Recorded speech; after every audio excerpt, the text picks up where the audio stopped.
Black Lives Matter, sa dernière tentative militante pour démanteler le prétendu privilège blanc.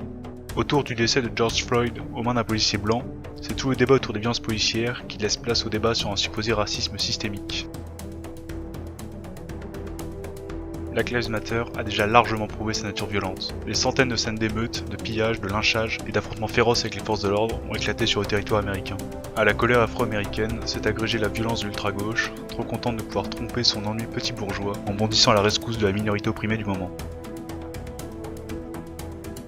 Certains blancs ont fait le choix de la soumission et de la repentance.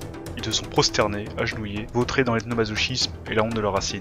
Accompagnés dans leur démarche prétendument anti-système par de nombreuses multinationales, ils ont envahi les réseaux sociaux pour déclarer leur soutien inconditionnel à Black Lives Matter. Ce mouvement n'est pas un effet de mode, c'est le fruit logique de la société ouverte, voulue et promue par nos élites progressistes. Les sociétés multiculturelles sont des sociétés multiconflictuelles, et la haine de l'Occident exprimée par certaines minorités ne fera que s'intensifier. On va pas se battre contre tous ces gilets jaunes fascistes. L'importation de ce discours revanchard et victimaire en France a déjà commencé.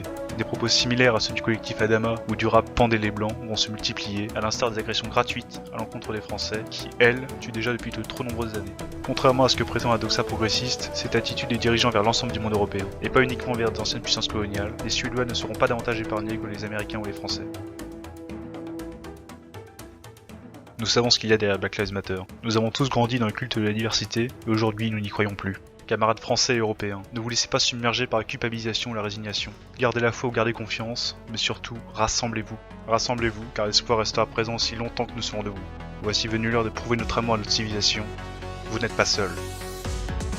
Bien sûr que vous n'êtes pas seul. Vous n'êtes pas seul. Vous n'êtes pas seul. Vous n'êtes pas seul. Vous n'êtes pas seul. Vous n'êtes pas seul. Vous n'êtes pas seul.